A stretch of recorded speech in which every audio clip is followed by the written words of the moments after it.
Chairman Grassley, Chairman Thune, Ranking Member Feinstein, and Ranking Member Nelson, and members of the committee. We face a number of important issues around privacy, safety, and democracy, and you will rightfully have some hard questions for me to answer. We face a number of important issues around privacy, safety, and democracy, and you will rightfully have some hard questions for me to answer. Before I talk about the steps we're taking to address them, I want to talk about how we got here. Facebook is an idealistic and optimistic company. For most of our existence, we focused on all of the good that connecting people can do.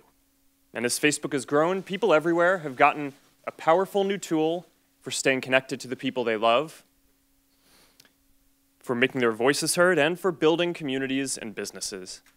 Just recently, we've seen the Me Too movement and the March for Our Lives organized, at least in part, on Facebook.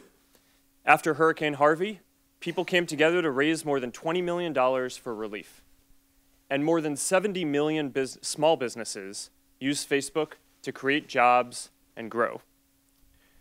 But it's clear now that we didn't do enough to prevent these tools from being used for harm as well.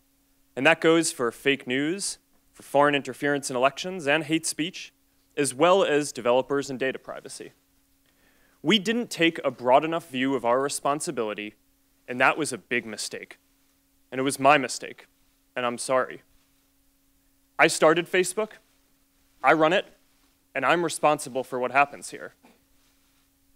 So now, we have to go through all of our relationship with people and make sure that we're taking a broad enough view of our responsibility.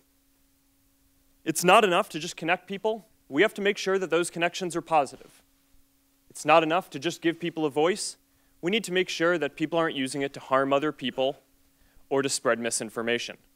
And it's not enough to just give people control over their information. We need to make sure that the developers they share it with protect their information too. Across the board, we have a responsibility to not just build tools, but to make sure that they're used for good. It will take some time to work through all the changes we need to make across the company, but I'm committed to getting this right. This includes the basic responsibility of protecting people's information, which we failed to do with Cambridge Analytica, at least in part on Facebook. After Hurricane Harvey, people came together to raise more than $20 million for relief.